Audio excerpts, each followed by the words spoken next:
Hi everyone. So welcome to chapter 5। इस chapter में हम क्या पढ़ने वाले हैं? हम इस चैप्टर में देखने वाले हैं कि अजंता पीरियड के बाद वाला जो पीरियड है उस टाइम में हमें कौन कौन सी पेंटिंग्स मिलती हैं, कहाँ पर मिलती हैं, उनकी क्या कैरेक्टरिस्टिक्स हैं, इसके बारे में जानेंगे। अब अजंता के बाद वाला पीरियड यानी 5th सेंचुरी एडी के बाद वाले पीरियड की हम बात करेंगे। ठीक है, तो मतलब इस पीरियड को एक्सटेंड कर लो आप विजयनगरा टाइम, जो 15th या अर्ली 16th सेंचुरी, और नायका पेंटिंग्स भी हम इसमें थोड़ी सी डिस्कस करेंगे, लेकिन वो चलो बात की बात है।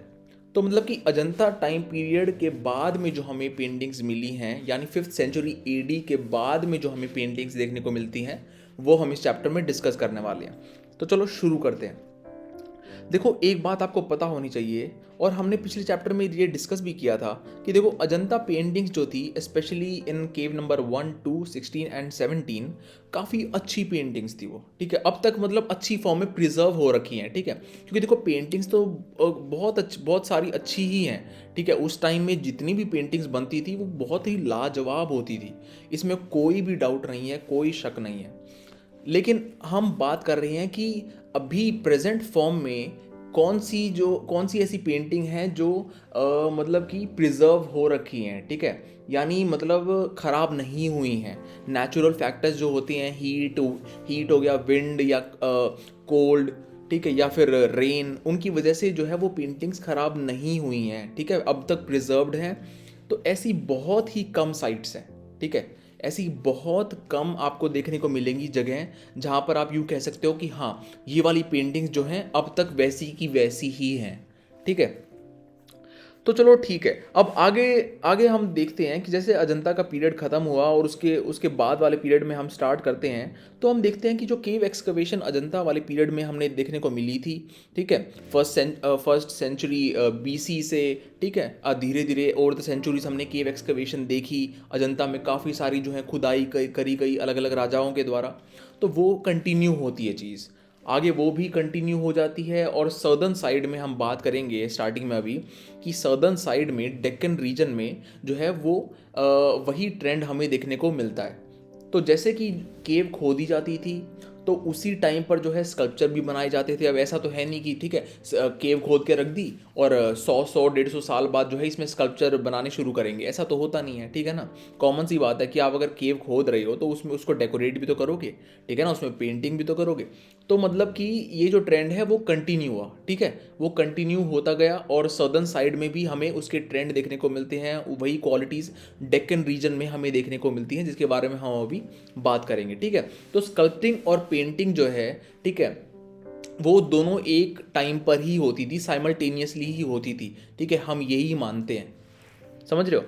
तो अब जो स्कल्पचर होते थे ये भी बता रखा है कि देखो स्कल्पचर जो होते थे वो भी प्लास्टर्ड होते थे, पेंटेड होते थे, लेकिन जो है ना कि देखने को मिलता है कि जो स्कल्पचर में ऊपर जो पेंट होता है कई बार वो जो हट जाता है, ठीक है, वो ख़राब हो जाता है ड्यू टू नेचुरल फैक्टर्स। ठीक है, तो चलो हमने इसके बारे में बात कर ली। अब मेन बात करते हैं कि डेक्कन रीजन में जो है हमें क्या देखने को मिलता है, कौन सी जगह है वो। सबसे पहली जगह हम बात करेंगे बादामी के बारे में। बादामी जो थी वो कैपिटल थी अर्ली चालुक्यन डायनेस्टी की। ठीक है, अब चालुक्यन डायनेस्टी जो है वो 3 सब पार्ट्स में डिवाइड होती है। ठीक है, कोई भी अगर आपको बोले कि चालुक्यन डायनेस्टी, तो मतलब कंफ्यूज नहीं होना, क्योंकि ना देखो ये जो सब पार्ट्स हैं ये तीन तीन ऐसे पार्ट्स हैं। ठीक है, कि चालुक्यन डायनेस्टी पहली जो है, ठीक है, पहला सब पार्ट जो है उन्हें बोलते हैं अर्ली चालुक्यन। ठीक है, दूसरा पार्ट जो है चालुक्यन डायनेस्टी ही है तीनों ये, लेकिन इंडिपेंडेंट किंगडम्स के रूप में हमें देखने को मिलती है। ठीक है ना, ओवर द टाइम जैसे जैसे टाइम बढ़ता है तो हम इन्हें इंडिपेंडेंट किंगडम्स के रूप में देखते हैं। ठीक है ना, कि ऐसा नहीं है कि मतलब ये तीनों जो हैं मिली मिली हुई डायनेस्टीज हैं, मतलब नाम तो चालुक्यन है तीनों ही चालुक्यन, लेकिन इंडिपेंडेंट किंगडम्स हैं। ठीक है, इंडिपेंडेंट किंगडम्स के रूप में हमें देखने को मिलते हैं ये।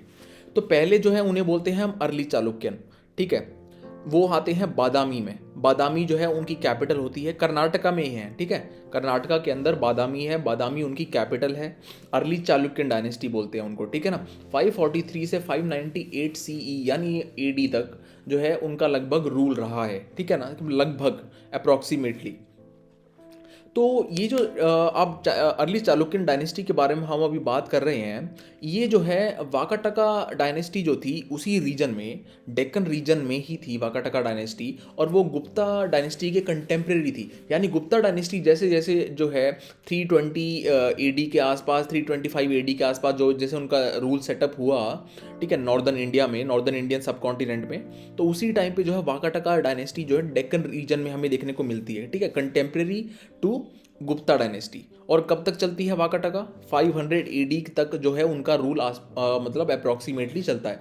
500 एडी तक जो है वाकाटका डायनेस्टी का रूल डेक्कन रीजन में चलता है, मतलब खत्म हो जाता है 500 एडी तक, खत्म हो जाता है, ठीक है ना। स्टार्ट होता है मिड थर्ड सेंचुरी एडी से, ठीक है, मतलब 250 एडी से के आसपास जो है इनका रूल सेटअप होता है। मैं थोड़ा सा इसलिए बता रहा हूँ क्योंकि देखो, जब हम कोई भी इकोनॉमिक या सोशल कल्चरल कोई भी चीज़ पढ़ते हैं किसी भी डायनेस्टी के बारे में, किसी भी रीजन के बारे में, तो थोड़ा सा हमें पॉलिटिकल उसकी हिस्ट्री के बारे में भी पता होना चाहिए, ठीक है ना। नहीं तो आपको समझ ही नहीं आएगा कि कौन यहाँ पर रूल कर रहा था, किसका रूल है, ठीक है।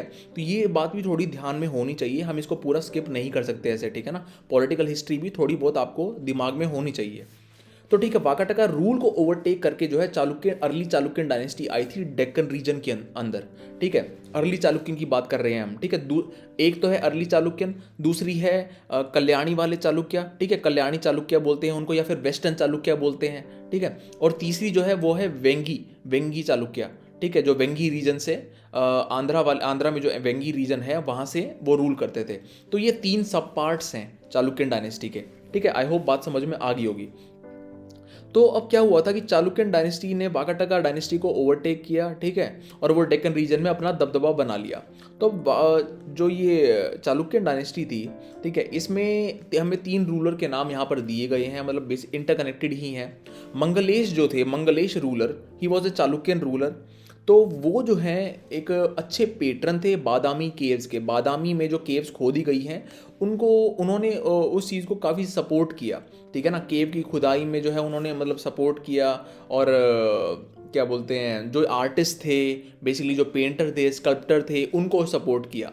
तो मंगलेश जो थे, उनके पिता का नाम था पुलकेशिन वन, ठीक है। Pulakeshin one was a Chalukyan king, he was the father of Mangalesh, ठीक है। मंगलेश ने पेट्रनाइज किया था बादामी केव्स को, ठीक है। पेट्रनाइज करना मतलब कि सपोर्ट करना, ठीक है, बढ़ावा देना। तो अब मंगलेश के बड़े भाई का नाम था कीर्तिवर्मन वन, ठीक है। अब कीर्तिवर्मन वन जो है उनके बारे में थोड़ा सा यहाँ पे डिस्क्राइब होता है कि जो केव नंबर 4 थी उसमें हमें एक इंस्क्रिप्शन मिली है, ठीक है। अब उस इंस्क्रिप्शन में कुछ बातें बताई गई हैं। एक तो बताया गया कि ये जो केव है ये कब खोदी गई थी, ठीक है, जो कि 578-79 एडी के आसपास ऐसा बताया जाता है केव नंबर 4 में, ठीक है। केव नंबर 4 में हमें एक इंस्क्रिप्शन मिली। जस्ट थोड़ा सा रटने की जरूरत नहीं है, बस थोड़ा सा एक बार जानना, थोड़ा पता होना चाहिए कि ऐसा ऐसा हुआ है, ठीक है। तो केव नंबर 4 में ऐसे एक इंस्क्रिप्शन मिलती है, वो बताती है कि ये जो केव जो है वो कब खोदी गई थी। इस केव में जो एक इमेज है विष्णु की, भगवान विष्णु की जो इमेज है उसके बारे में बताती है, ठीक है। ब्यूटी बताती है, सुंदरता बताती है इस केव की, कि मतलब इसमें क्या स्पेशल फीचर्स हैं, ठीक है, कैसे इसको बनाया गया है। और एक चीज़ ये दर्शाती है कि देखो, अगर आप भगवान विष्णु के इमेज के बारे में बता रही हो, वो इंस्क्रिप्शन बता रही है, तो मतलब कि जो रूलर्स हैं वो उनका वैष्णवाइट एफिलिएशन है, मतलब भगवान विष्णु की वो पूजा करते हैं, भगवान विष्णु को वो मानते हैं, ठीक है। तो ये इससे मतलब आपको ऑटोमेटिकली पता चल जाता है, ठीक है ना, कि मतलब अगर आप किसी और देवता को मानते हो तो मतलब उन्हीं की आप इमेज बनाओगे ना, आप किसी और देवता की थोड़ी ना बनाओगे जिसको आप नहीं मानते, या जिसमें आपकी जो है आप डिवोशन नहीं है, जिस भगवान में आपका, तो आप उनकी इमेज नहीं बनाओगे, आप उन्हीं की बनाओगे जिसको आप मानते हो, जिसको मतलब जिसमें आपकी डिवोशन है और जिसकी आप पूजा करते हो। तो जो ये चालुक्यन डायनेस्टी थी, अर्ली चालुक्यन डायनेस्टी जो है, ये वैष्णवाइट इनका एफिलिएशन था, ठीक है। भगवान विष्णु की जो ये मूर्ति है इस केव के अंदर, केव नंबर 4 के अंदर, इसी वजह से इस केव नंबर 4 को विष्णु केव भी कहा जाता है, ठीक है। अब विष्णु केव क्वेश्चन आ सकता है प्रीलिम्स में, बहुत इंपॉर्टेंट क्वेश्चन आ सकता है, चांसेस काफ़ी ज़्यादा हैं कि वेयर इज़ द विष्णु केव, ठीक है। तो विष्णु केव इज़ इन बादामी, ठीक है, Badami, under the Chalukyan dynasty, it was made under the Chalukyan dynasty, excavated under the Chalukyan dynasty, ठीक है। तो अब यहाँ पर जो पेंटिंग्स हैं इस केव के अंदर इसमें सीन्स दिखाए गए हैं, उन सीन्स में जो है हमें पैलेस सीन्स काफ़ी मिलते हैं। अब पैलेस सीन एक ऐसा ही एक सीन है जिसमें जो कीर्तिवर्मन वन है, ठीक है, जो पुलकेशिन के बेटे, बड़े बेटे, ठीक है, और बड़े भाई मंगलेश के कीर्तिवर्मन वन, तो उनको दिखाया गया है कि वो अपनी पत्नी और उन जो उनके जो फ्यूडेटरी हैं, जो उनके नीचे जो रूलर्स हैं, छोटे छोटे जो मतलब उनके अंडर में हैं, मतलब जो रूलर्स वैसे इंडिपेंडेंटली रूल करते हैं वो रूलर्स, लेकिन मतलब उनको सुप्रीम मानते हैं, ठीक है ना, कि मतलब चालुक्यंस को सुप्रीम मानते हैं, तो वो उनके फ्यूडेटरी बोलते हैं। तो ऐसे फ्यूडेटरी रूलर जो हैं वो बैठे हुए हैं और डांस देख रहे हैं, ठीक है। एक कॉर्नर में जो है इंद्र की एक मूर्ति है, एक इमेज है, ठीक है। तो ऐसे जो है एक सीन बताया गया, बेसिकली एक सीन बताया गया है, ठीक है, इस केव के अंदर। लेकिन मतलब ये चीज़ तो रटने की ज़रूरत नहीं है, मैं बता रहा हूँ क्योंकि देखो यहाँ पे बुक में दे रखी है। बात याद करने की क्या ज़रूरत है कि ये जो ट्रेडिशन है ना, कि ये जो बादामी वाला जो ट्रेडिशन है, बादामी केव्स में हमें जो पेंटिंग्स मिलती हैं बेसिकली, ये हमें एक दर्शाती हैं कि अजंता की ही एक एक्सटेंशन है ये, ठीक है। अजंता में जो एक ट्रेडिशन था इमेज को पेंटिंग करने का, जो जैसे कि हमने पिछले चैप्टर में देखा था कि पद्म पानी की जो एक इमेज थी वो हमें अच्छी से हमने डिस्क्राइब करी थी, ठीक है। तो वैसा ही कुछ ट्रेडिशन जो है पेंटिंग्स का अजंता से बिल्कुल एक्सटेंड होता हुआ दिखाई देता है हमें बादामी में, ठीक है। मतलब सिमिलैरिटी मिलती है बहुत ज़्यादा, ठीक है, उनके फीचर्स में, इमेजेस में, पेंटिंग्स में। तो ये चीज़ हमें बादामी में या इस स्पेशलिटी है, ठीक है ना, कि इट इज़ एन एक्सटेंशन, ठीक है, एक्सटेंड हो गया है। अजंता वाला जो एक फीचर था पेंटिंग्स में, जो स्पेशलिटी थी उन पेंटिंग्स की, अजंता वाली पेंटिंग्स की, वो ही हमें बादामी में भी मिलती है, ठीक है ना। तो अब इन पेंटिंग्स में हमें क्या मिलता है कि बेसिकली जो लाइंस हैं, ठीक है, वो बहुत कर्वी हैं, ठीक है, मतलब घुमावदार हैं, काफ़ी सारे कर्व्स हैं। जो एक इमेज बनाई गई है वो काफ़ी कॉम्पैक्ट है, ठीक है ना। ऐसा नहीं कि ऊबड़ खाबड़ से कलर कहीं, या कोई कलर वहाँ जा रहा है, कोई कलर यहाँ जा रहा है, बिल्कुल एक ना एक लाइन के अंदर बिल्कुल एक कॉम्पैक्ट चीज़, ठीक है। तो मैंने एक सिस्टमेटिकली बनाई हुई चीज़ है, ठीक है ना, एक सिस्टमेटिकली बनाया हुआ एक प्रोफेशनलिज्म दिखता है इसमें कि एक प्रोफेशनल बंदे ने बनाया है, ठीक है। एक मेच्योर था वो, एक आर्टिस्ट, उसने काफ़ी सालों तक काम किया होगा, तभी वो इतनी इतनी परफेक्ट इमेज, इतनी कॉम्पैक्ट और इतने सारी घुमावदार लाइनों में जो एक उसने पेंटिंग दर्शाई है, वो एक रोल मॉडल कह सकते हैं उसको, ठीक है। तो ये जो चीज़ है हमें 6th सेंचुरी एडी में मतलब देखने को मिलती है, ठीक है ना। अब जो यहाँ पर इन केव्स में आपको फेसेस मिलेंगे, जो राजा और रानियों की जो मूर्ति, जो इमेज बनाई गई है, उसमें आप ध्यान से यही चीज़ नोटिस करोगे जो हमने पिछले वाले चैप्टर में नोटिस करी थी, कि जैसे जो आईज हैं वो हाफ क्लोज्ड हैं, ठीक है। लिप्स जो है वो प्रोट्रूडिंग है, मतलब बाहर आ रहे हैं, मतलब कि बाहर आ रहे हैं, मतलब इन द सेंस कि बड़े हैं। होठ जो बना रखे हैं वो थिक हैं, ठीक है, मतलब वो उनमें फ्लैशी लिप्स कह सकते हो आप, ठीक है, कि जो लिप्स हैं वो फ्लैशी हैं। आईज जो है वो हाफ क्लोज्ड हैं, ठीक है। आई सॉकेट जो है वो लार्ज है, ठीक है। आई का जो सॉकेट होता है, मतलब पूरी आँख अगर आप देखोगे तो सर्कल सा जो एक सर्कुलर जो रीजन होता है आईज का, वो काफ़ी वॉल्यूमिनस है, लाइक बाहर, मतलब ना कि एक थिक है, राउंडेड है, ठीक है, बड़ा है आई सॉकेट। तो ऐसी जो चीज़ें हैं ये यही हमने पिछले चैप्टर में भी देखी थी, और यही दर्शाता है कि देखो एक्सटेंशन है बिल्कुल अजंता पेंटिंग्स का, ठीक है। तो इन इन फीचर्स की मदद से आर्टिस्ट ने जो है एक थ्री डी वॉल्यूम जो है, एक 3 डायमेंशनल इमेज को क्रिएट करने की कोशिश करी है, ठीक है। बिल्कुल सिंपल लाइन से, कोई ज़्यादा हाई फाई, मतलब ना कि ओवर एग्जैगरेशन नहीं है, ठीक है, कि अफनातून चीज़ नहीं बना रखी यहाँ पे। मतलब बिल्कुल सिंपलिस्टिक लाइन से, सिंपलिस्टिक ड्राइंग से, ठीक है, अपनी स्किल से जो है एक 3D वॉल्यूम जो है उसको क्रिएट करने की कोशिश करी गई है। तो यही चीज़ हमें यहाँ पर देखने को मिलती है, ठीक है, बादामी केव्स में। बादामी केव्स की बात कर रहे हैं हम, ठीक है। मिड 6th सेंचुरी से लेके till the end of the 6th century, ठीक है, 543 टू 598 सेंचुरी एडी, ठीक है। तो ये होगी यहाँ पर बादामी केव्स की बात। अब इस टॉपिक में हम पढ़ेंगे कि पल्लवा, पांडवा और चोला किंग्स के अंडर में जो पेंटिंग्स हैं वो कैसे डेवलप होती हैं, कौन उन्हें बनाता है, ठीक है, और कहाँ वो बनी थी, कैसी वो पेंटिंग्स हैं, क्या उनके फीचर्स हैं, इन सभी बातों के बारे में इस टॉपिक में डिस्कस करेंगे, ठीक है, murals under Pallava, Pandava and Chola Kings. लेकिन आगे बढ़ने से पहले दोस्तों मैं एक बात बताना चाहता हूँ आपको कि हमने थोड़ी देर पहले जो है चालुक्य किंग्स के बारे में डिस्कस किया था। तो Chalukyan dynasty, early Chalukyan dynasty का जो टाइम पीरियड यहाँ पर दे रखा है वो 50 साल का दे रखा है। लेकिन I think that it is a printing mistake. मुझे लगता है कि ये एक प्रिंटिंग मिस्टेक हुई है, क्योंकि मैंने और सोर्सेज से भी पढ़ा है तो वहाँ पर भी जो मेंशन किया है अर्ली चालुक्यन डायनेस्टी का जो पीरियड है वो लगभग 200 साल का है, यानी मिड 6th सेंचुरी से लेके, ठीक है, 550 AD से लेके 750 AD के आसपास तक जो है अर्ली चालुक्यन डायनेस्टी का रूल है। ठीक है, तो मतलब I think that it is a printing mistake here. आप ये याद रखना कि जो इनका अर्ली चालुक्यन डायनेस्टी का जो रूल होता है डेक्कन रीजन में, स्पेशली डेक्कन रीजन में जो रूल है इनका वो 200 साल तक चलता है लगभग। ठीक है, और फिर इनको ओवरटेक कर लेते हैं राष्ट्रकूट डायनेस्टी इसी जगह पर, समझ गए हो। तो मतलब कंफ्यूज नहीं होना कि यहाँ पर जो 50 साल का लिख रखा है, मुझे लगता है कि it is a printing mistake. ठीक है, तो चलो अब आगे आगे चलते हैं। अब यहाँ पर हम डिस्कस करेंगे इन 3 डायनेस्टीज जो यहाँ पर दे रखी है हमें, पल्लवा, पांडवा और चोला, तो इनके अंडर में पेंटिंग की डेवलपमेंट कैसे हुई। सबसे पहले बात करेंगे पल्लवा डायनेस्टी के बारे में।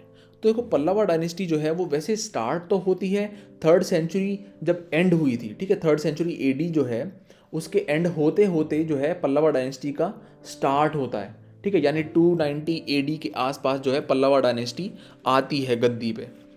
लेकिन बात ध्यान में रखने की ये है कि हमें काफ़ी सेंचुरीज तक इनके बारे में कुछ जानने को नहीं मिला, मतलब कि इनकी कोई इंस्क्रिप्शन नहीं है बेसिकली। इस लंबे 3-4 सेंचुरी जो हैं, 6th सेंचुरी AD जब ख़त्म होती है, ठीक है ना, जो 500 AD वाला जो टाइम है, ठीक है, जब वो ख़त्म हो जाता है तब तक इनकी जो इंस्क्रिप्शन है बहुत ही कम है इस टाइम पीरियड में। ठीक समझ रहे हो कि जो ये 300 साल का जो पूरा टाइम पीरियड है, ठीक है ना, कि मतलब 300 से लेके 600 AD तक का, तो उसमें हमें इंस्क्रिप्शन जो है पल्लवा डायनेस्टी की बहुत ही कम मिलती है। इसी वजह से हमें इस टाइम पीरियड में इस डायनेस्टी के बारे में ज़्यादा नहीं मालूम। ठीक है, हमें मालूम है इससे आगे वाला टाइम पीरियड। ठीक है, इससे आगे वाला जो टाइम पीरियड है यानी 6th सेंचुरी AD से लेके, ठीक है, 600 AD से लेके 900 AD तक जो टाइम पीरियड है पल्लवा डायनेस्टी का, उसके बारे में हमें पता है, क्योंकि इंस्क्रिप्शन जो है बहुत सारी हमें इस टाइम पीरियड को दर्शाते हुए मिलती हैं। ठीक है, इस टाइम पीरियड के बारे में इंस्क्रिप्शन हमारे पास काफ़ी सारी हैं, समझ रहे हो। तो मतलब कि 6th सेंचुरी AD से लेके 9th सेंचुरी AD का जो टाइम पीरियड है उसके बारे में हमें ज़्यादा पता है पल्लवा डायनेस्टी का जो ये पीरियड था। ठीक है ना, we are talking about the Pallava dynasty here first, then we will go on to Pandya and Chola. तो देखो पल्लवा डायनेस्टी जब ये 600 AD का जो टाइम पीरियड आता है, इसमें महेंद्र वर्मन वन जो का जो रूल है, ये जो किंग आते हैं उनका नाम है महेंद्र वर्मन वन। ठीक है, 600 AD के आसपास। तो महेंद्र वर्मन वन जो है इनका जो रूल है 7th सेंचुरी में चलता है। ठीक है, 600s में ही इनका रूल है। तो 7th सेंचुरी यानी 7th सेंचुरी बोलेंगे उसको। तो महेंद्र वर्मन वन का जो 7th सेंचुरी में रूल है उसमें वो काफ़ी सारे टेम्पल्स बनवाते हैं। ठीक है, काफ़ी सारी जगह पर बनवाते हैं, अलग अलग जगह, जैसे पन्नामलाई, मंडागपट्टू एंड कांचीपुरम, जो यहाँ पर मेंशन कर रखी है। अब मंडागपट्टू में हमें एक इंस्क्रिप्शन मिलती है, उसमें क्या मेंशन कर रखा है कि महेंद्र वर्मन वन जो है ना, उन्हें दिखा रखा है कि वो एक काफ़ी बेहतरीन पेट्रन है आर्ट्स के, उन्हें बहुत इंटरेस्ट है आर्ट में। ठीक है, वो स्कल्प्टर्स को या पेंटर्स को, ठीक है, बहुत बढ़ावा देते हैं। ठीक है, काफ़ी अलग अलग तरह के जो टेम्पल्स बनवाते हैं। ठीक है, बड़े बड़े टेम्पल्स बनवाते हैं, उनमें पेंटिंग करवाते हैं। ठीक है, तो मतलब कि he is a patron of arts, उनको आर्ट में बहुत इंटरेस्ट है। और उसी वजह से यहाँ पर 2-3 टर्म्स दे रखी है, उन टर्म्स को याद करने की ज़रूरत है। पहली जो टर्म है यहाँ पर वो है विचित्र चित्त। विचित्र चित्त का मतलब होता है क्यूरियस माइंडेड, ऐसा दिमाग जिसको एक्सप्लोर कर, जो अलग अलग नई नई चीज़ों को एक्सप्लोर करना चाहता है। ठीक है, उनमें इंटरेस्ट रखता है। तो ऐसे दिमाग को कहते हैं, ऐसे माइंड को कहते हैं विचित्र चित्त। ठीक है, अब दूसरी टर्म जो है यहाँ पर मेंशन कर रखी है चित्रकरापुली। चित्रकरापुली का मतलब है टाइगर अमंग आर्टिस्ट, मतलब आर्टिस्ट जो है उनमें भी जो है एक बाघ। तो मतलब क्या दर्शाना चाह रहे हैं यहाँ पर कि उनकी आर्टिस्टिक जो एक सेंस है, ठीक है, उनका जो एक जो रुझान है आर्ट की तरफ वो बहुत ही ज़्यादा है, एक अलग ही लेवल पर है। ठीक है, तो मतलब ये यहाँ पर इस टर्म से दर्शाना चाहते हैं कि चित्रकरापुली के नाम से जो है उनको बुलाया गया है। तीसरा जो वर्ड है वो यहाँ पर मेंशन करा गया है चैत्यकारी। चैत्यकारी यानी टेम्पल बिल्डर। अब चैत्य चैत्य आपको पिछले वीडियो में आपने आप काफ़ी सारी वीडियोस मैंने बनाए हैं, उनमें भी आपने सुना होगा चैत्य जो है बुद्धिज़्म में एज अ उनकी श्राइन होती है। ठीक है ना, जहाँ पे वो प्रेयर करते हैं। तो आप इस टर्म से उसको याद कर सकते हो। ठीक है, चैत्यकारी यानी टेम्पल बिल्डर, मतलब चैत्य तो जो है वो प्रेयर के लिए ही यूज़ होते हैं। ठीक है ना, वो जो बिल्डिंग्स होती हैं चैत्य जिनको बोलते हैं बुद्धिज़्म में, that is for prayer. Basically यहाँ पर जाके मॉन्क्स जो है वहाँ पर जाके प्रे करते हैं। तो उस चीज़ से ना आप इस टर्म को याद कर सकते हो। मैं ये बताना चाह रहा हूँ कि अगर आपको याद ना रहे तो आप ऐसे इस टर्म को याद कर सकते हो। ठीक है, चैत्यकारी यानी जो है टेम्पल्स को बनवाने वाला, जो बड़े अलग अलग बड़े बड़े मंदिर बनवाए हैं जिसने। ठीक है, तो ये जो 3 टर्म है इसको याद रखना, चित्रकरापुली, चैत्यकारी और विचित्र चित्त। ठीक है, ये 3 टर्म है, याद रखना इनको। महेंद्र वर्मन 1 को डिनोट करने के लिए यहाँ पर लिखी गई है इस इंस्क्रिप्शन में। ठीक है, मंडागपट्टू के टेम्पल में। अब क्या हुआ कि काफ़ी सारे टेम्पल्स बनवाए जैसे हमने बात करी। तो एक यहाँ पर हमें एक देवी की इमेज भी मिलती है, देवी की एक पेंटिंग भी मिलती है इन्हीं टेम्पल्स के वॉल पे। ठीक है, ये यहाँ पर जो दे रखी है एक इमेज जो दे रखी है ये पन्नामलाई में है। ठीक है, पन्नामलाई में एक देवी की जो ये इमेज बनाई गई है, पेंट करी गई है। ठीक है, 7th सेंचुरी, यानी मैंने बताया कि 6 से लेकर 9th सेंचुरी का जो टाइम पीरियड था पल्लवा डायनेस्टी का, उसके बारे में हमें पता है। तो ये 7th सेंचुरी में बनी हुई है। ठीक है, ये इमेज कहाँ बनी है? पन्नामलाई में। टेम्पल के अंदर बनी होगी, टेम्पल के वॉल पर बनाई होगी, किसी स्ट्रक्चर पर बनाई होगी। ठीक है, पन्नामलाई में जैसे कि टेम्पल बनवाए थे महेंद्र वर्मन वन ने, समझ रहे हो। अब कांचीपुरम जो है उनकी कैपिटल भी थी और वहाँ पर भी टेम्पल बनवाए हैं। ठीक है, तो वहाँ पर जो एक पैटर्न हमें देखने को मिलता है पल्लवा किंग्स में ही, वो एक उनका नाम यहाँ पर मेंशन किया है, उनका नाम है राज सिम्हा। तो he was also a patron of paintings. उन्होंने भी कुछ पेंटिंग्स बनवाई हैं कांचीपुरम टेम्पल के अंदर में। ठीक है, मतलब कि ऐसा नहीं कि एक ही राजा ने बनवाई है सारी पेंटिंग, ऐसा तो नहीं होगा ना। देखो कि मतलब एक लिमिटेड टाइम पीरियड ही होता है रूल का, उसके बाद में जो है राजा जो है उसकी डेथ हो जाती है। तो मतलब उसके उस ट्रेडिशन को कंटिन्यू करने वाले उसके जो आगे की जनरेशन होती हैं वो करती हैं, समझ रहे हो। तो मतलब कि ऐसा नहीं होता कि एक ही रूलर जो है चीज़ को बनवाता है। ठीक है ना, इंक्लूडिंग टेम्पल्स, पेंटिंग्स, स्कल्पचर्स, कुछ भी आप जो भी सोचो, सारी चीज़ें जो हैं ओवर द टाइम पीरियड बनती हैं, एडिशन होते रहते हैं, डेवलपमेंट होती रहती हैं, and so on so fourth. तो अब यहाँ पर कांचीपुरम टेम्पल में भी हमें जो है पेंटिंग्स मिलती हैं जिनके जो पेट्रन है वो राज सिम्हा थे, एक पल्लवा किंग ही थे। ठीक है, अब इस टेम्पल में हमें एक जो पेंटिंग मिलती है उसमें क्या देखने को मिलता है कि एक सोम स्कंद जो है, सोम स्कंद की इमेज हमें दर्शाई जाती है। सोम स्कंद बेसिकली क्या है कि इसमें भगवान शिव और माता पार्वती और उनके बीच में जो है उनके जो पुत्र हैं कार्तिकेय। ठीक है, उनकी जो एक इमेज है वो हमें यहाँ पर देखने को मिलती है। ठीक है ना, कि मतलब ऐसी इमेज को इस टेम्पल के वॉल में हमें दर्शाया जाता है। ठीक है, हमें दिखाया जाता है। तो सोम स्कंद जो है बेसिकली याद रखना, ये जो है ये इंपॉर्टेंट है। ठीक है, आप इसको मेंशन भी कर सकते हो, अपने एग्जाम में मेंशन कर सकते हो।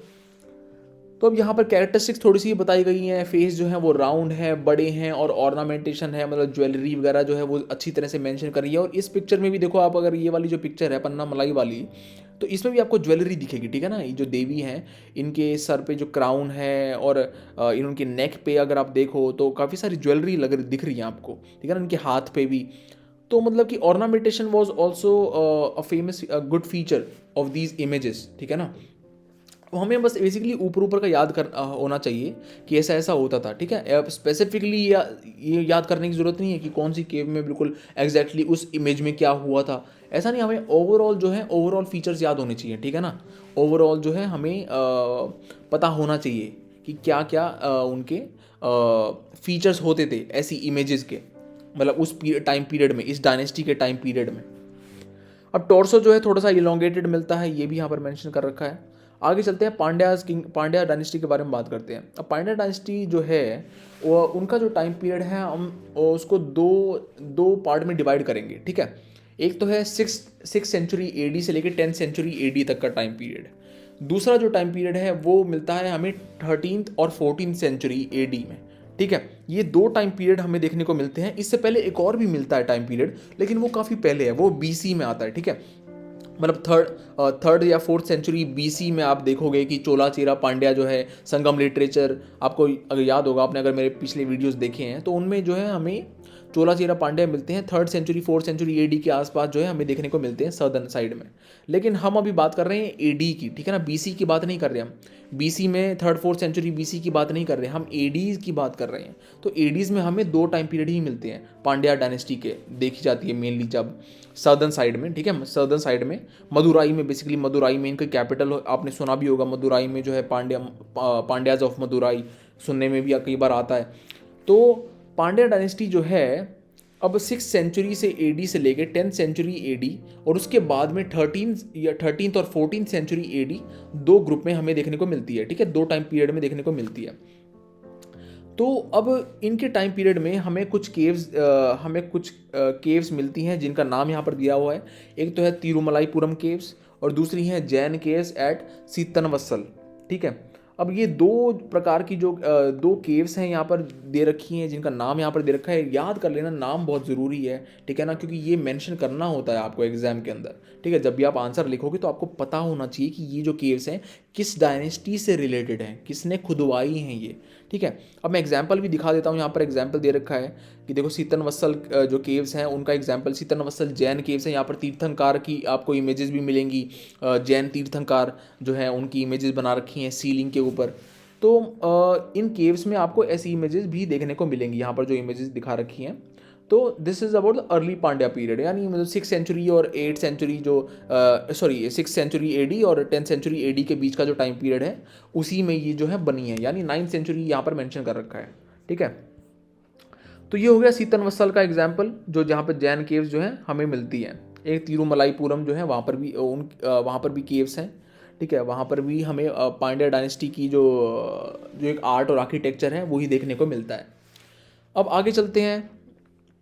यहाँ पर मेंशन कर रखा है थोड़ा सा कि जो इमेजेस हैं यहाँ पर सीतनवत्सल में हैं उसमें क्या क्या फीचर्स हैं, थोड़ा सा कि जैसे वो किस कलर से बनाई गई हैं, कैसे उनके जो हाथ पैर हैं वो कितने सॉफ्ट हैं, एक्सप्रेशन और कितनी मूवमेंट में है बेसिकली जो वो इमेजेस हैं। ठीक है, डांसिंग फिगर्स हैं, बेसिकली डांसिंग फिगर्स हैं। डांसिंग फिगर्स के बारे में ही एक्सप्रेस कर रखा है कि लाल कलर से जो है उन्हें बनाया गया है, लाइट बैकग्राउंड है।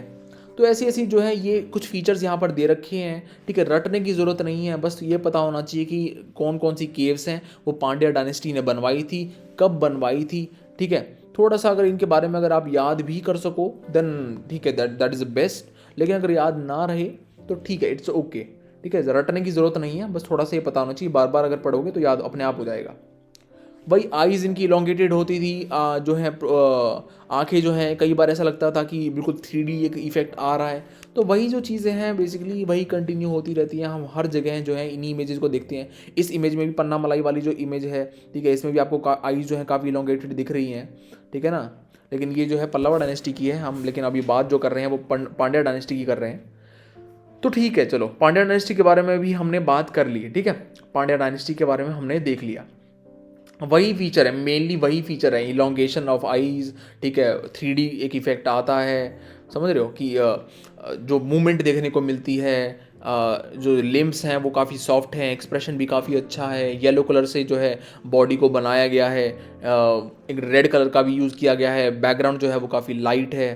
ठीक है, तो ऐसे ऐसे जो है फीचर्स यहाँ पे हमें देखने को मिलते हैं। ठीक है, इन 2 केव्स में, तिरुमलाईपुरम और सीतनवत्सल। ठीक है, सीतनवत्सल में जो जैन केव्स मिलती हैं।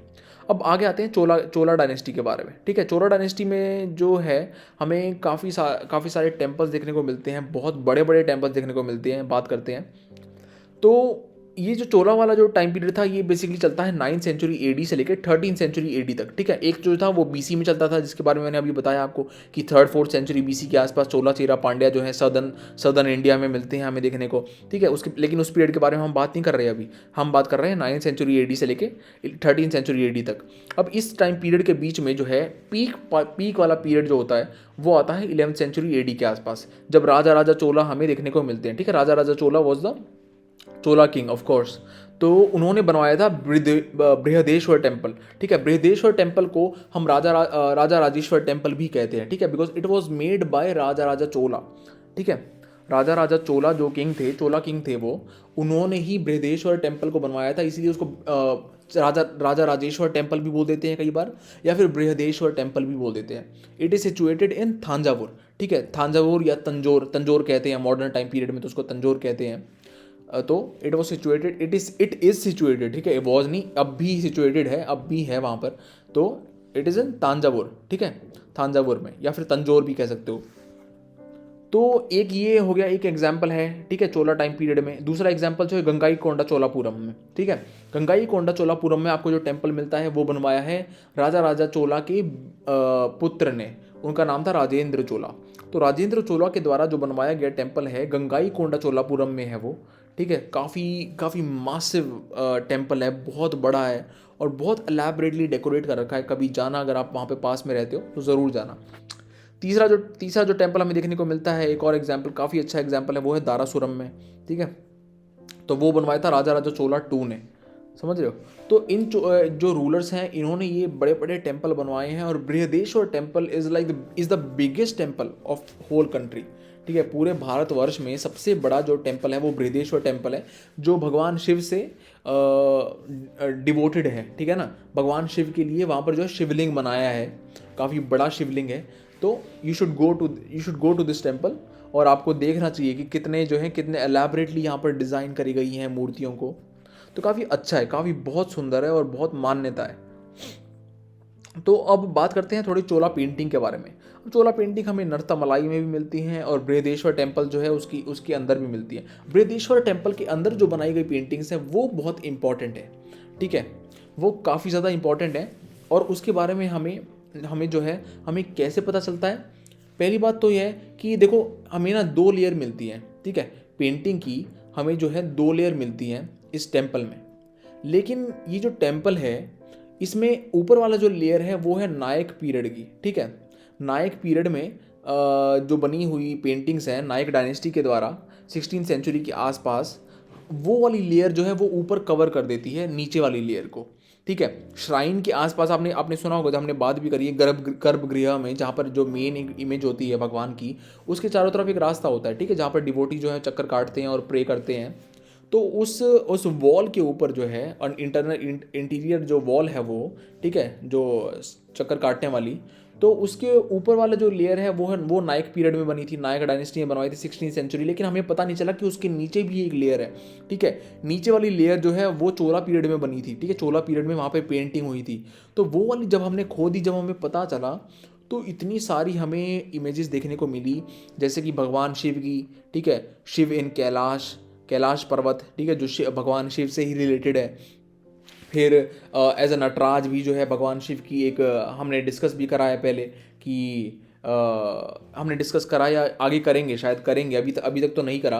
लेकिन जो भगवान शिव है उनका एक नटराज वाला जो पोज है, उसको भी यहाँ पर दर्शाया गया है इसके दीवार के ऊपर। और फिर राजा राजा चोला और उनके जो मेंटर हैं कुरुवर, उनको भी दिखाया गया। तो काफ़ी सारी पेंटिंग्स जो है हमें यहाँ पर देखने को मिलती हैं। ठीक है, तो ऐसा जो है ऐसी चीज़ यहाँ पर बताई गई है। अब इस बात को आप ध्यान में रखना, ठीक है, कि ये जो पेंटिंग्स हैं, ठीक है, ये काफ़ी इंपॉर्टेंट हैं। ये जो पेंटिंग्स किस भगवान से रिलेटेड है, इस बारे में आपको थोड़ा सा ध्यान में होना चाहिए। ठीक है, कि मतलब बृहदेश्वर टेम्पल जो है वो कौन से भगवान से रिलेटेड है, कौन से भगवान की मूर्ति है वहाँ पर। ठीक है, किस राजा ने बनवाया था वो। ठीक है, कौन सी डायनेस्टी ने बनवाया था, कौन सी डायनेस्टी के टाइम पीरियड पर बना था वो। ये जो चीज़ें हैं ये याद करने की होती हैं। ठीक है, मैं वैसे तो मतलब वर्ड टू वर्ड समझाता हूँ, सारी चीज़ें मैंने आपको बता दी हैं यहाँ पर, कुछ चीज़ छोड़ी नहीं है, बिल्कुल वर्ड टू वर्ड सब कुछ मैंने बताया है। ठीक है, तो अब देखते हैं अगला वाला topic, that is Vijayanagara murals.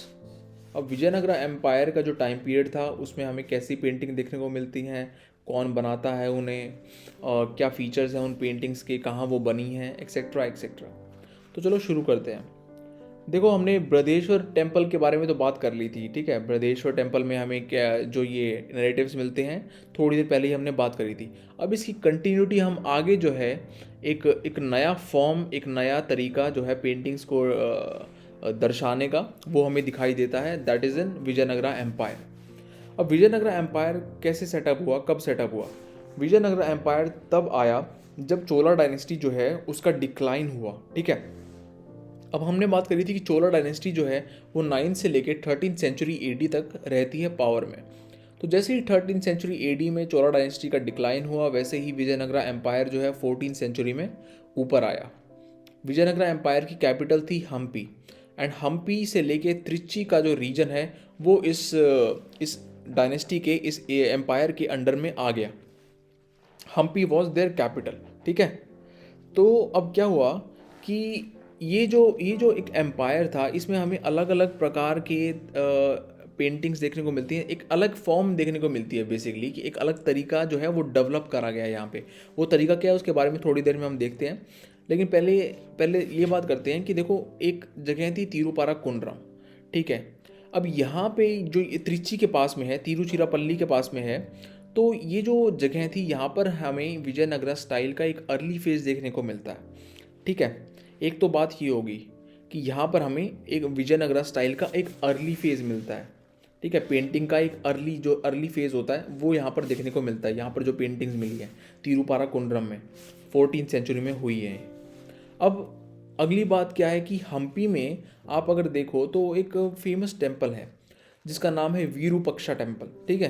तो ये वीरूपक्षा टेम्पल जो है भगवान शिव से रिलेटेड है, भगवान शिव के लिए ये बनाया गया है, क्योंकि इसके नाम से ही आपको पता चल रहा है विरूप प्लस अक्ष, ठीक है।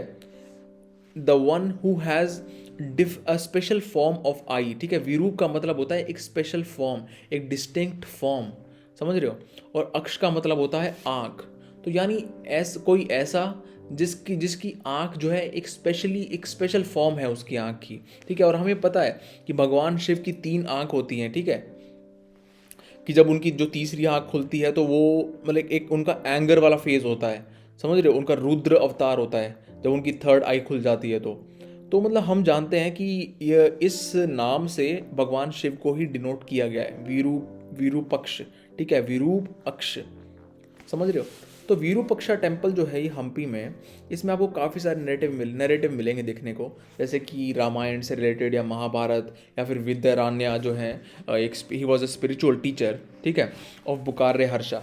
Basically Vidyaranya was a person, a saint who helped to set up this Vijayanagara empire, ठीक है। वो बेसिकली एक किंग मेकर थे, एक सेंट थे जिन्होंने विजयनगरा एम्पायर को इस्टेब्लिश करने में हेल्प की। और then he was also prime minister for many times, दो तीन बार तो वो प्राइम मिनिस्टर भी रहे हैं विजयनगरा डायनेस्टी के, ठीक है। So Vidyaranya was a spiritual person, a spiritual teacher, kingmaker, ठीक है, ऑफ बुकार्य हर्षा। तो वो भी एक पैनल में हमें दर्शाया गया है। और फिर उसके बाद में कुछ हमें विष्णु भगवान के अवतार भी यहाँ पे देखने को मिलते हैं। तो इतने सारे नैरेटिव हमें बेसिकली देखने को मिल रहे हैं, ठीक है, इस टेम्पल में। It is a very special temple. अगर आप वहाँ पर रहते हो पास में, then I hope that you have already visited this temple. अब आगे आगे बात करते हैं। एक और जगह है वो है लेपाक्षी। Lepakshi is in Andhra Pradesh. अब यहाँ पर भी जो है आपको भगवान शिव का जो टेम्पल है वहाँ पर काफ़ी सारी पेंटिंग्स देखने को मिलेंगी वॉल्स के ऊपर। और यहाँ पर एक पिक्चर दिखा भी रखी है, ठीक है। ये लेपाक्षी में जो है दक्षिण मूर्ति की एक इमेज बना रखी है लेपाक्षी में। और दक्षिण मूर्ति भी भगवान शिव को ही कहते हैं, ठीक है। Dakshinamurthy, the one who is facing south, जो साउथ को देख रहा है। दक्षिण का मतलब साउथ होता है, तो दक्षिण की तरफ जो फेस कर रहा है उसकी इमेज दक्षिण मूर्ति, ठीक है। तो दक्षिण मूर्ति जो है बेसिकली आप हमेशा जहाँ जहाँ भी आपको दक्षिण मूर्ति की इमेज मिलेगी, स्कल्पचर मिलेगा, हमेशा आप नोटिस करोगे कि वो साउथ को फेस कर रहा है, ठीक है। साउथ को फेस करते हुए बनाया जाता है दक्षिण मूर्ति की इमेज या फिर स्कल्पचर। तो भगवान शिव को ही मानते हैं दक्षिण मूर्ति। दक्षिण मूर्ति इज़ भगवान शिव, द लॉर्ड शिवा। और वो क्या दिखाते हैं इस इमेज में, क्या देखने को मिलता है, क्या ये शो करती है इमेज बेसिकली दक्षिण मूर्ति की। ये हमें बताती है that Lord Shiva is the ultimate supreme source of knowledge, ठीक है। ही इज़ द अल्टीमेट गुरु।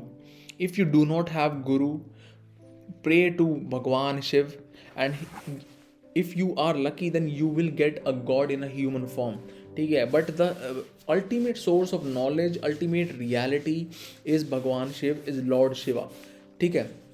तो ये बेसिकली ये यही चीज़ बताती है कि अल्टीमेट गुरु जो हैं वो भगवान शिव हैं, ठीक है। यही दक्षिण मूर्ति जो है हमें बताती है, दर्शाती है। तो इस इमेज में आप देख सकते हो यहाँ पे बीच में जो है भगवान शिव बना रखे हैं, और यहाँ पर जो है कुछ लोग हैं, कुछ देवता हैं, या जो भी यहाँ पर खड़े हैं, ठीक है, जो भी पर्सन या देवता जो खड़े हैं, लोग खड़े हैं, वो वो सुन रहे हैं। ऐसा ऐसा लग रहा है कि जैसे वो कुछ लेसन ले रहे हैं, कुछ टीचिंग ले रहे हैं, ठीक है, लॉर्ड शिवा से। तो ऐसा कुछ ये जो है हमें देखने को मिल रहा है लेपाक्षी में, ठीक है। Lepakshi is in Andhra Pradesh.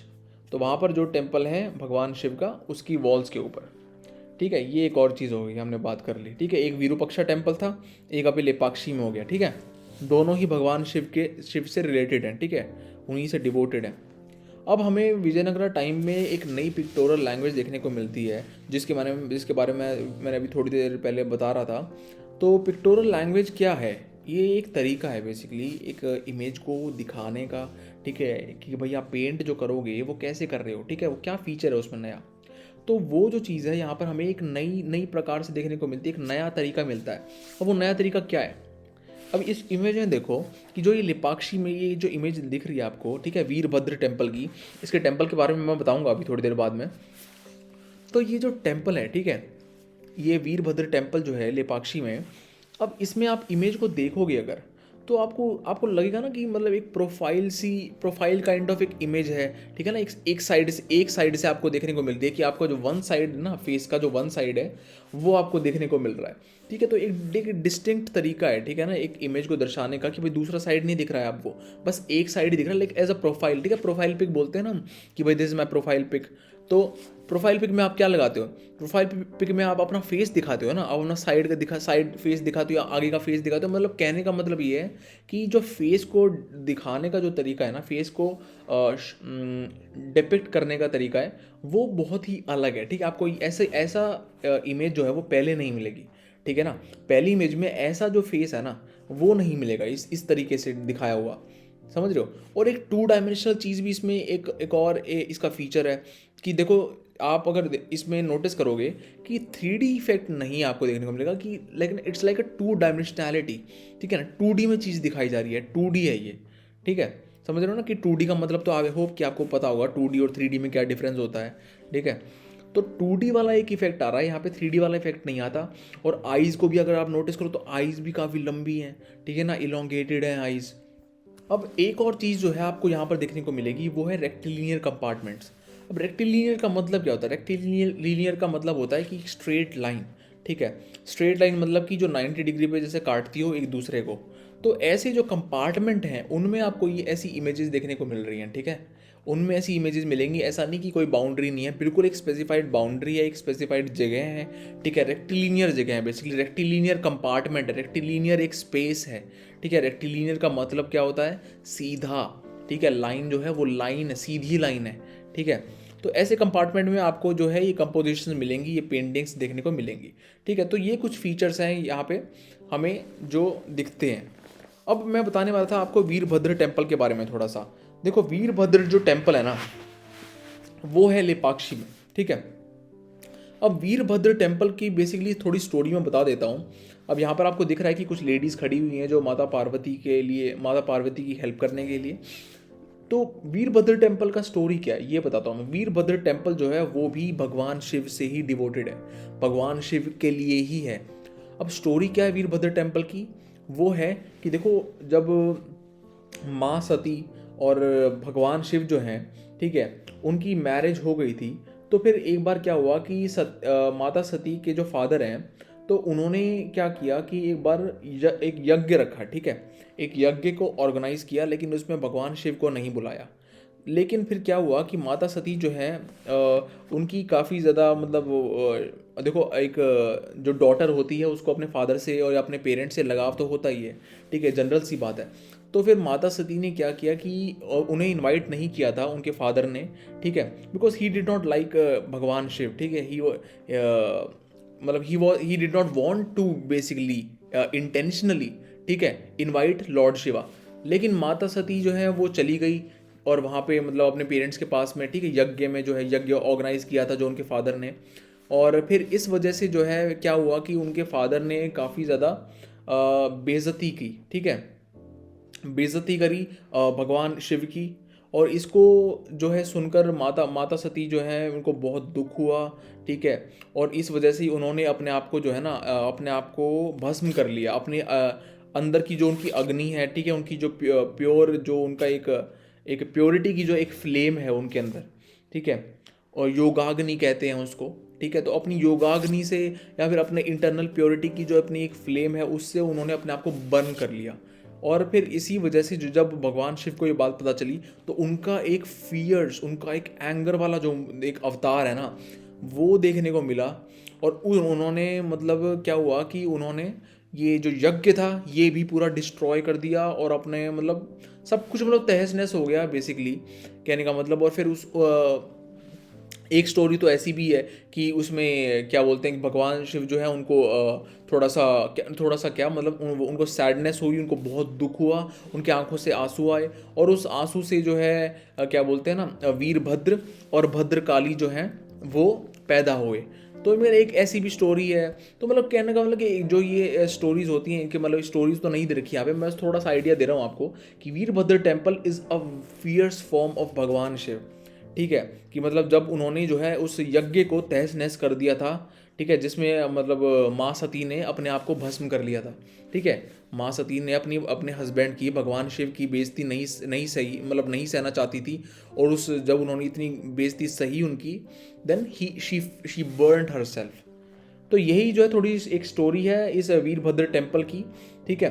तो वीरभद्र टेम्पल जो है वो लेपाक्षी में है।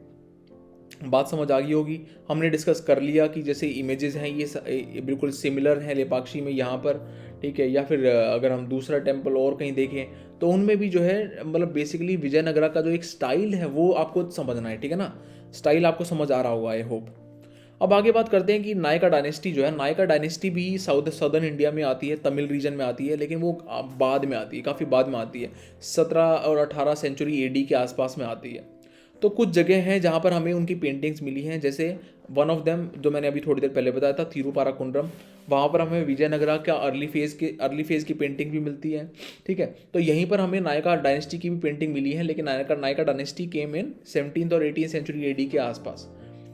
तो one is Thiruparankundram, the second is Srirangam और तीसरा is Thiruvarur. All these three, ठीक है, तीनों की तीनों ये जो जगह है ना, all three of them are in Tamil Nadu, समझ रहे हो। अब तिरुपाराकुंड्रम में हमने बात कर ली, दो दो तरह की पेंटिंग मिलती हैं, मतलब दो पीरियड से, एक 14th सेंचुरी विजयनगरा वाली अर्ली फेज और दूसरा जो है 17th सेंचुरी वाली नायका डायनेस्टी वाला फेज। अब नायका पेंटिंग के बारे में थोड़ा सा बात कर लेते हैं। नायका पेंटिंग में जो देखो हमें कुछ नैरेटिव जो है स्टोरीज देखने को मिलती हैं, that is about Mahabharata, Ramayana, Krishna लीला।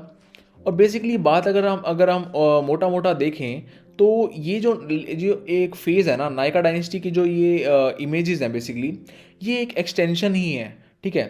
ये बेसिकली एक एक्सटेंशन ही है विजयनगरा एम्पायर की जो पेंटिंग्स है उनका। बस थोड़ी सी क्या है कि मॉडिफिकेशन कर दी, थोड़ा सा यहाँ मॉडिफाई कर दिया, थोड़ा सा वहाँ मॉडिफाई कर दिया। और देखो अगर रीजन थोड़े बहुत अलग होते हैं तो मॉडिफिकेशन भी आती रहती है पेंटिंग में। तो वही हमें देखने को मिला है। बेसिकली नायका पेंटिंग भी ऑलमोस्ट सिमिलर ही है विजयनगरा एम्पायर की पेंटिंग से। विजयनगरा पीरियड में जो बनी थी पेंटिंग उनकी उनसे सिमिलर ही है नायका पेंटिंग भी। बस फ़र्क ये है कि थोड़ा बहुत ऊपर नीचे यहाँ पर यहाँ वहाँ कर दिया, थोड़ा मतलब चेंजेस कर दिए। बाकी जो है टाइम पीरियड बस इनका अलग था, ठीक है। नैरेटिव बता दिया मैंने, महाभारत, रामायण, कृष्ण लीला। तिरुवरूर में एक मुचुकुंद क्या बोलते हैं का एक पैनल मिलेगा आपको। मुचुकुंद, स्टोरी ऑफ मुचुकुंद क्या है बेसिकली, मुचुकुंद वॉज दी क्या बोलते हैं उनके भगवान राम के एंसेस्टर थे, ठीक है।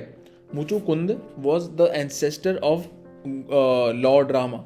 And the story about Muchukunda is basically he slept, ठीक है, he slept for 4 million years, ठीक है। तो ये थोड़ा सा वो है, मतलब इस स्टोरी जो है इससे रिलेटेड है कि ही slept for a very very long time, ठीक है।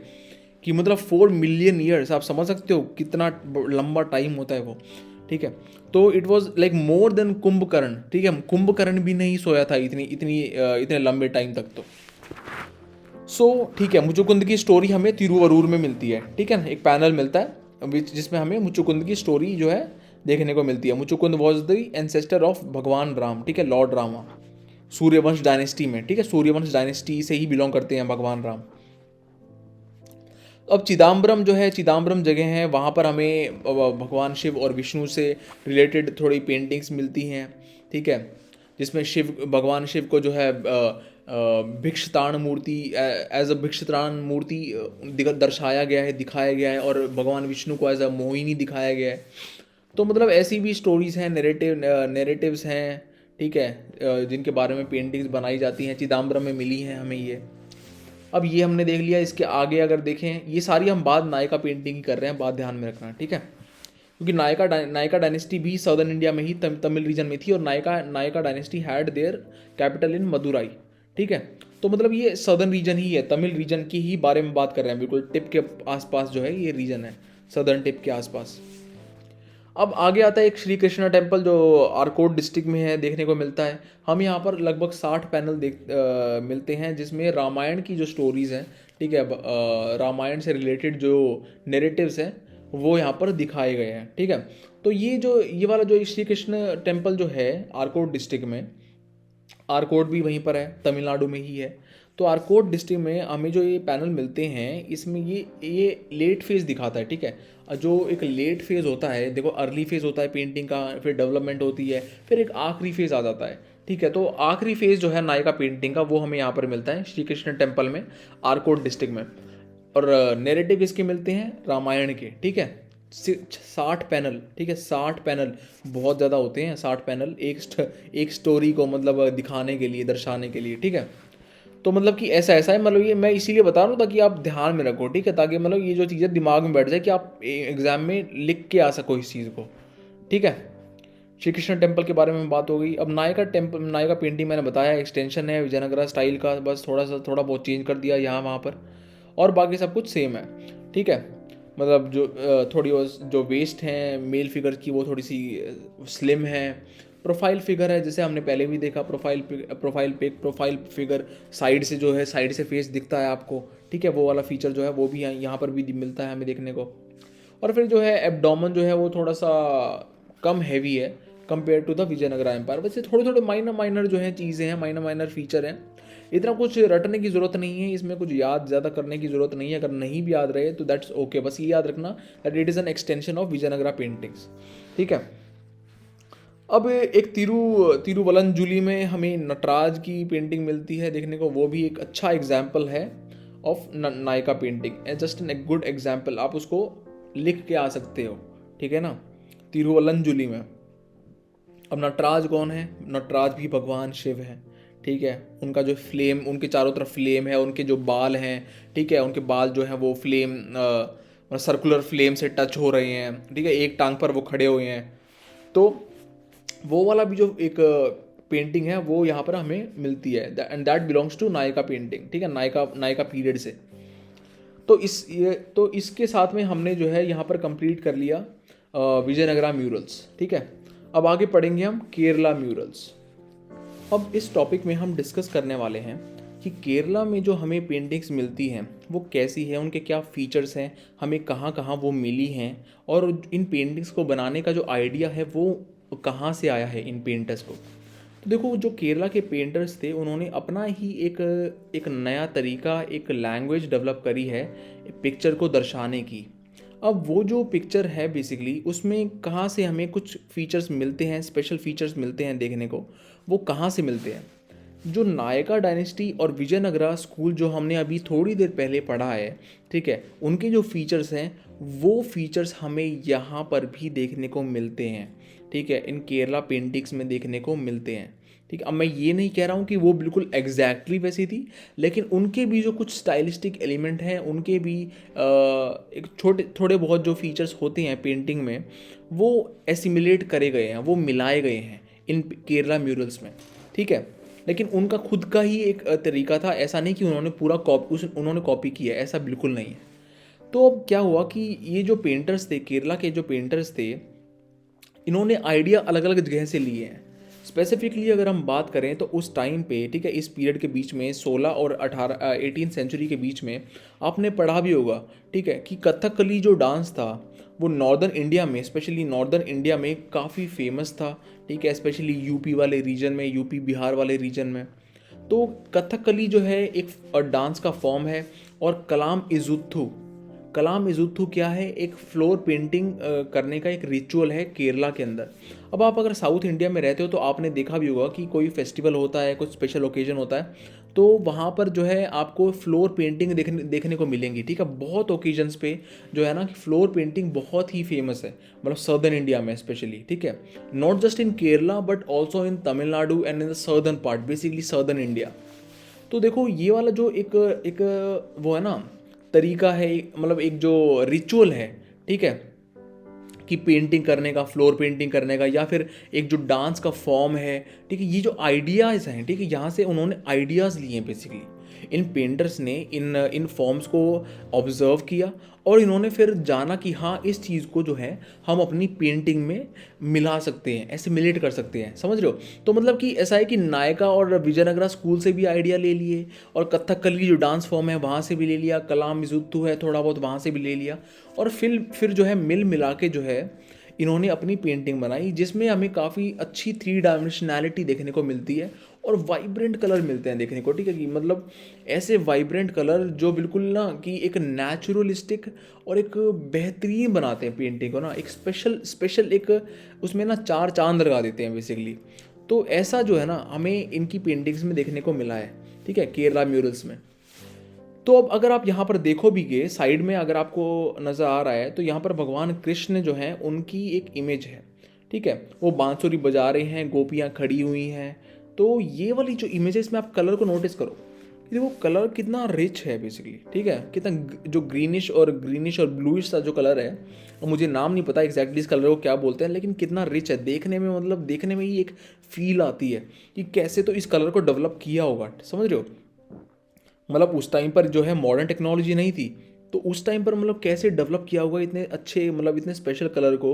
और ये तो फिर भी बहुत बाद की बात है, हमने तो अजंता केव्स में भी काफ़ी सारी पेंटिंग्स देखी हैं जो कि मतलब फर्स्ट सेंचुरी BC ऑनवर्ड्स बनती हैं, ठीक है। तो मतलब कि ऐसा जो एक रिच रिच ट्रेडिशन है, ठीक है, पिक्चर्स को बनाने का, वो हमें केरला पेंटिंग में दिखाई देता है। 3 डायमेंशनैलिटी दिखाई देती है, ठीक है, रिजिडिटी नहीं है। 3 डायमेंशनैलिटी यानी मतलब जो विजयनगरा और नायका स्कूल में जो हमें 3 डायमेंशन 2D वाला जो एक चीज़ मिला दिख रहा था, ठीक है, 2D वाली जो पिक्चर थी वो यहाँ पर नहीं दिखेगी, ठीक है। यहाँ पर आपको 3 डायमेंशनैलिटी देखने को मिलेगी, ठीक है ना, मतलब इतना रिजिडिटी नहीं है, ठीक है, समझ रहे हो। तो ये एक स्पेशल चीज़ है यहाँ पर, ठीक है, इस केरला म्यूरल्स में। अब आगे जो है यहाँ पर नैरेटिव अगर बात करें तो नैरेटिव यहाँ पर बेसिकली हिंदू माइथोलॉजी से ही रिलेटेड है, यानी रामायण हो गया, महाभारत हो गया, या फिर भगवान कृष्ण से रिलेटेड, जो कि राइट साइड में अभी पिक्चर भी दिख रही है आपको, ठीक है ना, भगवान बांसुरी बजा रहे हैं, गोपियाँ खड़ी हुई हैं, तो ये वाला काफ़ी अच्छा सीन है। तो ऐसी जो है हिंदू माइथोलॉजी बेसिकली जो उसी से रिलेटेड यहाँ पे नैरेटिव्स दिखाए जाते हैं, ठीक है, इन जगहों पर दिखाए गए। अब कौन कौन सी जगह हैं उनके बारे में थोड़ा देख लेते हैं। पहली बात तो बहुत सारी साइट मिली है हमें, ठीक है, बहुत सारी साइट मिली है जहाँ पर ऐसी केरला म्यूरल्स जो हैं वो पाए जाते हैं, ठीक है, वो हमें मिले हैं, वो मतलब हमें आर्कियोलॉजिकल एविडेंस मिले हैं और वो अब भी एग्जिस्ट करते हैं वहाँ पर। तो लेकिन हम बात सिर्फ करेंगे कुछ की, ठीक है। उनमें से 3 तो पैलेसेस हैं। पहला जो है डच पैलेस, दूसरा है कृष्णपुरम पैलेस, और तीसरा है पद्मनाभपुरम पैलेस, ठीक है। तो ये 3 पैलेसेस हैं, इनके नाम याद रख लेना, एग्जाम में काफ़ी काम आएगा, लिखने के लिए बहुत काम आएगा, ठीक है ना। तो डच पैलेस है कोची में, कृष्णपुरम पैलेस है कय्यमकुलम में, और पद्मनाभपुरम पैलेस भी जो है वो केरला में ही है। सारी जो जगह हैं ये बेसिकली केरला के अंदर ही हैं, ठीक है। अब अगर हम थोड़ा मेच्योर स्टाइल के बारे में बात करें, मेच्योर फेज के बारे में बात कर रहे हैं केरला म्यूरल पेंटिंग की, तो कुछ ऐसी जगह भी हैं जहाँ पर हमें मिली है, और अभी मैंने जो इमेज दिखाई है वो एक मेच्योर फेज़ ही है, ठीक है ना। एक मेच्योर वाला फेज़ जो होता है, एक पीक वाला जो फेज़ होता है, ठीक है, एक हाई डेवलपमेंट वाला फेज़ जो होता है किसी भी डायनेस्टी के पेंटिंग में, तो वो यहाँ पर हमें राइट साइड में देखने को मिला है भगवान कृष्ण की इमेज में, ठीक है, जो बांसुरी बजा रहे हैं। तो ये हो गया मेच्योर फेज का एक एग्जाम्पल जो हमें मिला है भगवान कृष्ण इन पुंदारी का पूरम, ठीक है, पुंदारी का पूरम कृष्ण टेम्पल बोल लो आप उसको, ठीक है, पुंदारी का पूरम कृष्ण टेम्पल यहाँ मेंशन कर रखा है। तो एक ये हो गया। एक दूसरा जो है वो अभी हमने ऊपर देखा था, ये इमेज जो है त्रिप्रयार में, ठीक है, श्री राम टेम्पल इन त्रिप्रयार, यहाँ पे भगवान राम बैठे हुए हैं, यहाँ माँ सीता बैठी हुई हैं। तो ये भी एक जो है अच्छा एग्जाम्पल है, ठीक है, मेच्योर फेज़ का। यहाँ पे आप देखो कि मेच्योरिटी दिख रही है, मतलब डेवलप्ड है, ठीक है ना, कि ऐसा नहीं है कि अभी स्टार्टिंग हो रही है, डेवलपमेंट होगी धीरे धीरे, मतलब एक हाई डेवलपमेंट वाला फेज़ दिख रहा है, ठीक है। तो श्री राम टेम्पल इन त्रिप्रयार, ये दूसरा एग्जाम्पल हो गया, ठीक है। अब 2-3 और एग्जाम्पल दे रखे हैं यहाँ पे, त्रिशूर वदक्कुनाथन टेम्पल, फिर इसके थिरुकोडिथानाथम एक ये भी जगह है। अब इनके नाम आप याद कर सकते हो, ठीक है, मैंने 2-3 एग्जाम्पल आपको दे दिए, और ऊपर भी डच पैलेस के बारे में हमने बात कर ली है, तो काफ़ी है, मतलब याद करने के लिए बहुत है, ठीक है। इनमें से अगर 3-4 भी लिखाओगे मोर देन एनफ है।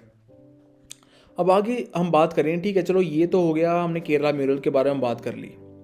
अब क्या ऑर्डिनरी हाउसेज में भी जो है ऐसे पेंटिंग वगैरह बनाई जाती थी क्या? मतलब नॉर्मली जो घर होते थे गांव में, जो हवेली होती थी, या नॉर्मल जो लोग रहते हैं आम आदमी जो हैं, उनके घरों में भी क्या पेंटिंग होती थी? जी हाँ, उनके घरों में भी पेंटिंग होती थी, लेकिन वो जो है स्पेशल ओकेजन्स पर होती थी, या कोई फेस्टिवल है, कोई सेरेमनी है, ठीक है, कोई शादी ब्याह की का ओकेजन है, या कुछ और है, मतलब जैसे कोई बच्चा पैदा हुआ है, ठीक है, तो उस सेलिब्रेशन में, तो मतलब क्या बोलते हैं ना कि पेंटिंग बनाना, तो ऐसी स्पेशल ओकेजन पे ही पेंटिंग बना करती थी कॉमन हाउसेज में, ठीक है।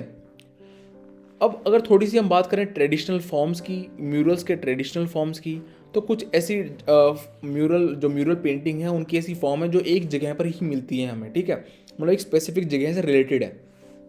अब अगर पिथोरो टाइप की एक पेंटिंग है, एक फॉर्म है, ठीक है, म्यूरल पेंटिंग का एक फॉर्म है पिथोरो, जो हमें राजस्थान और गुजरात में ही मिलता है, ठीक है। एक अगर दूसरे उसकी बात करें, मिथिला भी नाम का फॉर्म है म्यूरल पेंटिंग का, वो हमें मिलता है बिहार में। एक तीसरा फॉर्म जो है ट्रेडिशनल फॉर्म पेंटिंग का, म्यूरल पेंटिंग का, वो मिलता है हमें वर्ली में, ये वर्ली पेंटिंग जो हमें महाराष्ट्र में मिलती है, ठीक है। तो मतलब ये ट्रेडिशनल फॉर्म्स हैं म्यूरल पेंटिंग की, जो एक स्पेसिफिक जगह पर ही मिलती हैं हमें देखने को, ठीक है, confined to a specific place, समझ रहे हो। तो अब इस पैराग्राफ्स के एंड में आते आते हमने जो पूरा है चैप्टर है ये कंप्लीट कर लिया है, ठीक है। आपका पूरा जो चैप्टर है हमने पढ़ लिया है, एक एक चीज़ हमने डिस्कस कर ली है। आई होप कि कोई भी डाउट नहीं होगा आपको, क्योंकि हमने वर्ड टू वर्ड डिस्कस किया है, तो आई डोंट थिंक कि you will have any doubt. But अगर फिर भी आपको कोई भी डाउट है, ठीक है, कोई भी चीज़ आपको समझ नहीं आई है, then let me know in the comment section below, मैं एक नया वीडियो बना दूंगा उसके ऊपर, ठीक है। तो study well, take care, bye bye, मिलेंगे अगले वीडियो में। जय हिंद।